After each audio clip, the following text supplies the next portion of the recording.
Do you ever feel frustrated that you think card making needs to be expensive? You need to have fancy supplies, and you think, I just wanted to make some birthday cards for my friends. Hi, I'm Jess from JessCrafts.com, and I'm here to help you make the most of your crafty supplies and time. So let's get making. Today I wanted to show you a very inexpensive way to card make, and it's very similar to what I do a lot of the time, but I was just kind of thinking about that lately because I have, thrifted some card making supplies, and I wanted to share those because they're not the most expensive fancy, products, but they make just as cute of cards.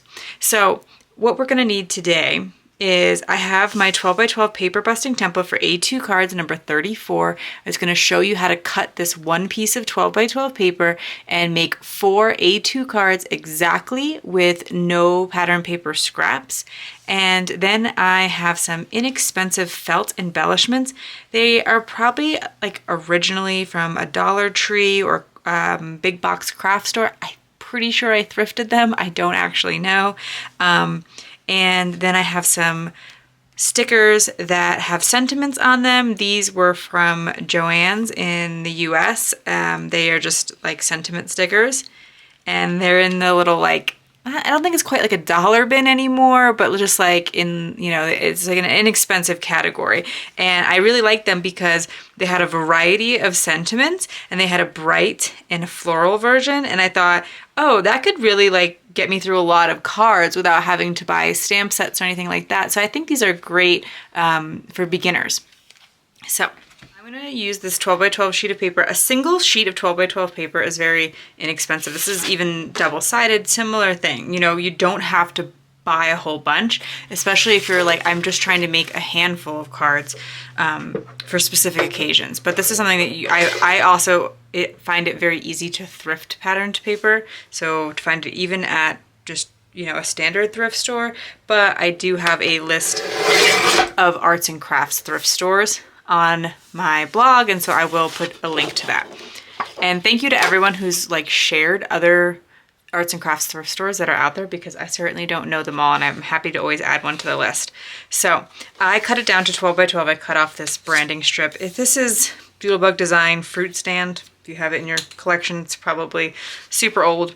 And I'm gonna cut it to be 4 by 12 inches. This is the top, this is directional pattern paper, and this sketch works for directional pattern paper. So cutting it to 4 by 12, then I'm gonna do that again.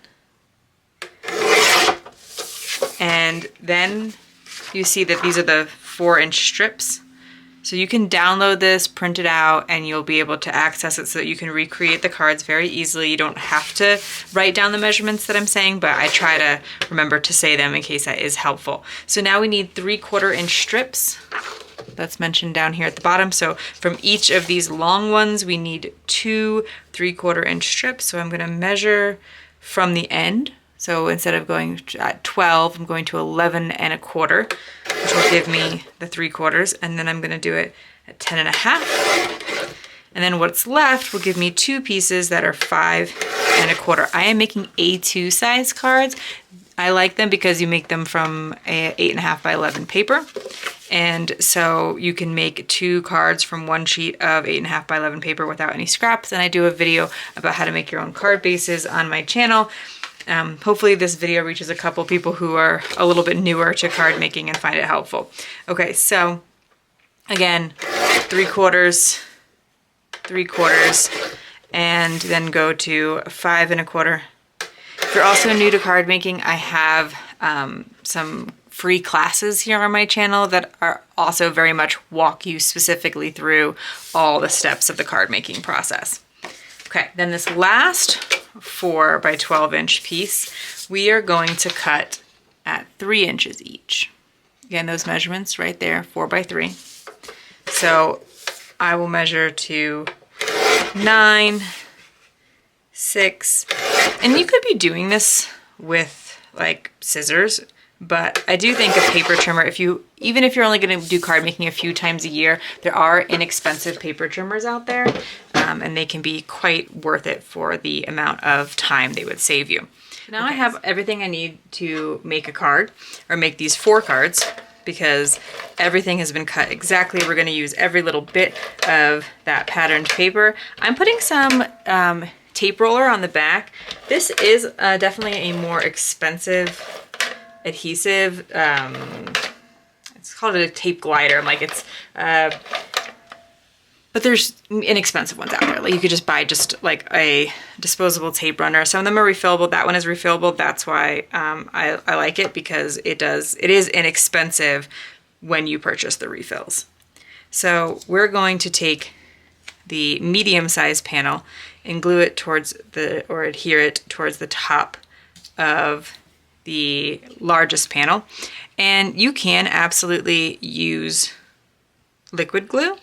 There are some that warp your paper less, like traditional school glue might not be the best, because sometimes it makes the paper kind of wavy, but you know, it's always, I mean, you can start anywhere for sure.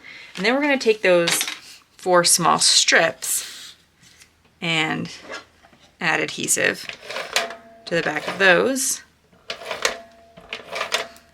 And if you are an experienced card maker, I think you'll really like this too, because this is still like a really great way to use some of your patterned paper, and you might have more patterned paper than you know what to do with, because it can be inexpensive and it can be exciting to pick it out and think, oh, this will be great for this or that friend, and then, or this or that occasion, or I'm going to make all my Christmas cards. And you know, something like this can really help you to make a lot of Christmas cards really easily.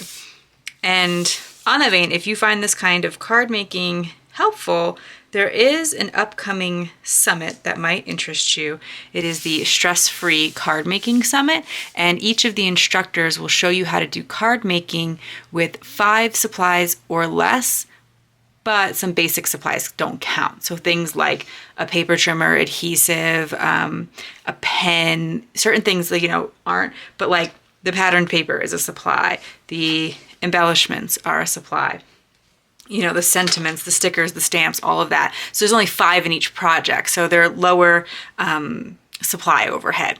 So I am a teacher at the summit, and so I will be using a advertising affiliate link in the video description, because there is an upgrade option, but you can watch all of these classes for free. So if you're interested in card making, or you've been card making for a while and you want some ideas for like easy Christmas cards that they don't require a lot of supplies, I think you'll enjoy checking out the free version of the summit.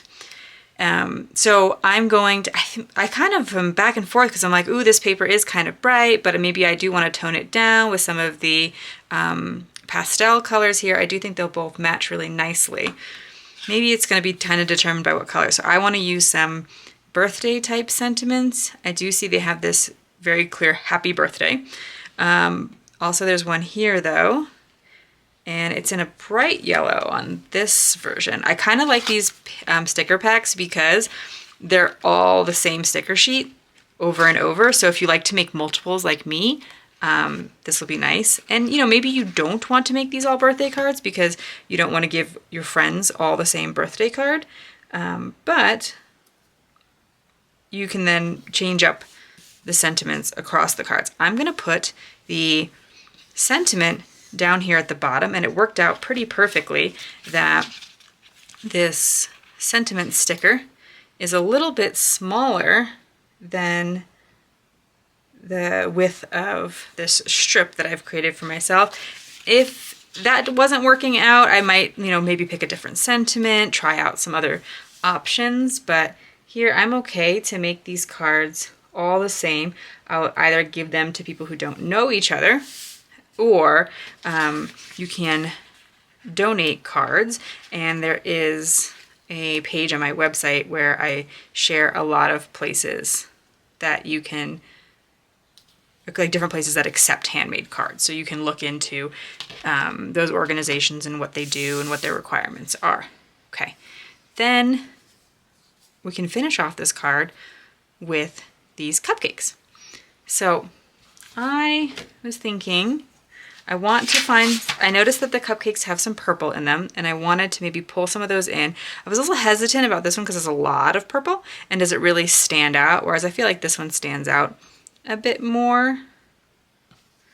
And then some of the other ones, I'm like, that's a lot of red, and there's not actually any red in the pattern paper, so I might not use that one. I'd probably save it for a different set of cards, maybe find a different patterned paper. Those are all the same, and those certainly look cute.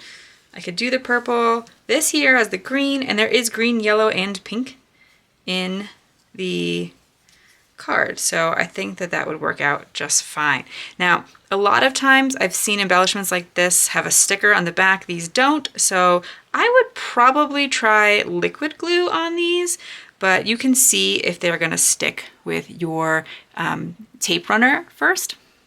So I taped the panels that we were working on onto cards so that they are ready to gift. And I hope that this has encouraged you, that you can make cards really quickly and easily without a lot of supplies. If you're just getting into card making, that you probably have everything you need already to actually get some simple cards made. If you found this video helpful, here's another video where you can find more ideas for enjoying your crafty time and supplies.